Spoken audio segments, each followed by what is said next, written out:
বৈধ ভারতীয় নাগরিক হওয়ার সমস্ত নথি থাকা সত্ত্বেও চাকুলিয়া জলিল আখতারকে দীর্ঘ ৩২ দিন ধরে হোল্ডিং সেন্টারে আটকে রাখা হয়েছে বলে অভিযোগ তুলে তার মুক্তি এবং সম্ভাব্য পুশব্যাকের সিদ্ধান্ত অবিলম্বে বন্ধ করার দাবি জানালো পশ্চিমবঙ্গ ভোটাধিকার সুরক্ষা সমন্বয় সমিতি। মঙ্গলবার উত্তর দিনাজপুর প্রেস ক্লাবে সাংবাদিক বৈঠক করেন ভোটাধিকার সুরক্ষা সমন্বয় সমিতির উত্তর দিনাজপুর জেলা আহ্বায়ক দুলাল রাজবংশী। সাংবাদিক বৈঠকে দুলাল রাজবংশী দাবি করেন জলিল আখতারের কাছে ভারতীয় নাগরিকত্বের পক্ষে প্রয়োজনীয় সমস্ত বৈধ নথি থাকা সত্ত্বেও তাকে ৩২ দিন ধরে অমানবিক, অগণতান্ত্রিক এবং অসাংবিধানিক হোল্ডিং সেন্টারে রাখা হয়েছে। পাশাপাশি তাকে আবারও পুশব্যাক করার প্রস্তুতি চলছে বলে অভিযোগ করেন তিনি। সংগঠনের পক্ষ থেকে জানানো হয়, এই ঘটনায় মানবাধিকার এবং সাংবিধানিক অধিকার লঙ্ঘিত হয়েছে বলে তাদের অভিযোগ। বিষয়টি জনসমক্ষে তুলে ধরতে এবং প্রশাসনের দৃষ্টি আকর্ষণের উদ্দেশ্যে এই সাংবাদিক বৈঠকের আয়োজন করা হয়েছে। 19শে জুন চাকুলিয়া বিধানসভার অন্তর্গত বাজারগাঁও 2 নম্বর অঞ্চলের বাঘ্রই গ্রামের ভারতীয় নাগরিক 1960 সালে যার জন্ম, 66 বছর বয়সের একজন মানুষ, জলিল আক্তার তার নাম, তাকে 19শে জুন হঠাৎ করে ডালখোলা থানার পুলিশ রাত্রি 12টার পরে চুপিসারে তাকে তুলে নিয়ে যায়। পরিবারের লোকরা অনেক খোঁজাখুঁজি করার পরও যখন সকাল 9টা পর্যন্ত পায় না, স্থানীয় একজন মানুষ ওই পাশে পুলিশ ফাঁড়ি ছিল, সেই পুলিশ ফাঁড়িতে ফোন করে জানতে পারে বাংলাদেশি সন্দেহে তাকে ডালখোলা থানার পুলিশ আটক করেছে। সমস্ত বৈধ কাগজপত্র নিয়ে সেখানে দেখা করে। তারা বলেন এটা উপরালাদের বিষয়, আমাদের যা অর্ডার হয়েছে আমরা সেই কাজ করেছি। তারা এসপি সাহেবের ওখানে পাঠিয়ে দেন। সেখানে সমস্ত কাগজপত্র দেওয়া হয়, বলা হয় আমরা বিষয়টা ভেরিফাই করছি, তারপরে তাকে ছেড়ে দেওয়া হবে। আজকে প্রায় 32 দিন হয়ে গেল, এখন পর্যন্ত তাকে ছাড়া হয়নি। এবং গতকাল এই বিষয়টা নিয়ে আমরা একটা আন্দোলনের কর্মসূচি নিয়েছিলাম করণদিঘিতে। আমরা একটা মিছিলের কর্মসূচি নিয়েছিলাম। সেই মিছিল করণদিঘি থানার পুলিশ আমাদের সেই মিছিল করতে দেয়নি। এবং কাল রাতেই আমরা জানতে পারি যে জলিল আক্তারকে ওই যে হোল্ডিং সেন্টারে যেখানে রাখা হয়েছিল সেখান থেকে তাকে বিএসএফ এর হাতে তুলে দেওয়া হয়েছে। কোথায় রাখা হয়েছিল? তাকে রাখা হয়েছিল চাকুলিয়া হোল্ডিং সেন্টারে, নিজামপুর। 6 তারিখে একবার, 6 তারিখে আমরা যখন জানতে পারলাম, তার সেখান থেকে 6 জুলাই আমরা যখন জানতে পেরেছিলাম যে তাকে বিএসএফ এর হাতে তুলে দেওয়া হয়েছে, আমরা ডিএম এর সঙ্গে 7 তারিখে মিট করেছিলাম। তারপরে তারা আর এই কাজটি, পুশব্যাকের কাজটি করতে পারেনি। আবার এই দীর্ঘদিন চুপচাপ থাকার পর গতকাল আবার তারা বিএসএফ এর হাতে দিয়েছে।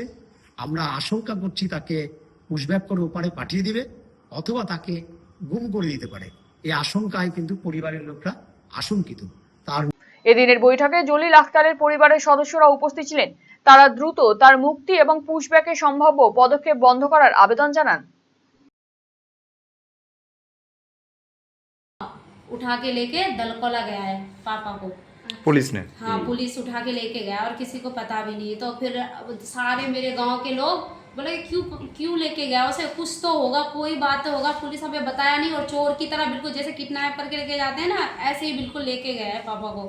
फिर पूरे गाँव पहुँच गए दलकोला पहुँच गए तो वहाँ पे बोल रहे हैं कि हमने, जब मेरे अंकल है एक और मेरे चाचा वाचा सब कुछ पूछ रहे थे कि किस चक्कर में लेके आए हो इसे, हमें बता देना चाहिए कम से कम, क्यों लेके आए हो, क्या मैटर है, कुछ केस हो तो दिक्कत होता कि नहीं, चलो केस वेस है तो लेके गया है पुलिस, तुम्हारा ये क्या चक्कर है, क्या ड्रामा है, हमें बताओ। तो फिर उसने बोला कि हम ना बांग्लादेशी बोल के लेके आया, किसी ने कंप्लेन किया है, ऐसा बोल रहा था। पता चला कैसे? हाँ, तो हमने जब पूछा कि किसने कंप्लेन किया, कि हम नहीं बताएंगे, ऐसे बोल दे कि हम नहीं बताना है, हमें कुछ नहीं पता, हम तो बस उठा के लेके आए हैं। और फिर ऐसा बोला कि चलो कागज पत्र लेके आओ सारे सामान, फिर हम छोड़ देंगे, सारे फोटो देख के छोड़ देंगे इसके। तो फिर हम सारा सब कुछ लेके गए, Aadhaar card, ration card, labour card, जितने सारे सामान मांगा, सारे ज़मीन का वो रजिस्ट्री कागज़ जो होता है वो, मेरे दादा दादी की प्रूफ, वो सब लेके गया। तो बोला कि चलो ठीक है हम छोड़ देंगे 2-4 दिन में, ऐसे बोला। 2-4 दिन बाद फिर हमने गया, फिर दोबारा गया, बोला कि इस्लामपुर चले जाओ। फिर हम इस्लामपुर गए डीएसपी के पास। वो बोले कि कागज़ में तो लिख दिए हैं और अब कुछ नहीं होने वाला, अब 2-4 दिन रुक जाओ, फिर हम देखते हैं। ऐसे करते करते कम से कम 20 दिन लेके चले गए। যদিও এই বিষয়ে প্রশাসনের পক্ষ থেকে কোনো প্রতিক্রিয়া পাওয়া যায়নি। এক ছাদের তলায় আধুনিক ক্লাসরুম, অভিজ্ঞ শিক্ষক, হোস্টেল, লাইব্রেরি সহ একাধিক সুযোগ সুবিধে সম্পন্ন এবং ইন্ডিয়ান নার্সিং কাউন্সিল ও ওয়েস্ট বেঙ্গল নার্সিং কাউন্সিল দ্বারা অনুমোদিত উত্তর দিনাজপুরের সেরা nursing college SB school of nursing এ ভর্তি প্রক্রিয়া শুরু হয়েছে। এখানে পড়ার সবচেয়ে বড় সুবিধে হলো ছাত্রীদের প্রত্যেকটি প্র্যাকটিক্যাল ক্লাস করানো হয় রায়গঞ্জ মেডিকেল কলেজে। সাথে আছে মেডিকেল কলেজে সুরক্ষিত যাতায়াতের জন্য নিজস্ব বাস পরিষেবা। উত্তর দিনাজপুরের সেরা নার্সিং স্কুলে নার্সিং পড়তে চাইলে আজই যোগাযোগ করুন SB school of nursing, Ratanpur, Bindol, Raiganj. Phone number 9475476245 এবং 9475720311। ক্লাস 12-এর পর আপনি কি আপনার কেরিয়ার নিয়ে চিন্তিত? তাহলে আর চিন্তা নেই। এবার আপনার শহর রায়গঞ্জেই সিকিম মণিপাল ইউনিভার্সিটির তত্ত্বাবধানে অনুষ্ঠিত হতে চলেছে সবচেয়ে বড় কেরিয়ার কাউন্সেলিং কাম গাইডেন্স প্রোগ্রাম মার্গদর্শন, যেখানে উপস্থিত থাকবে বিশ্ববিদ্যালয়ের সমস্ত বিশেষজ্ঞ প্রফেসর।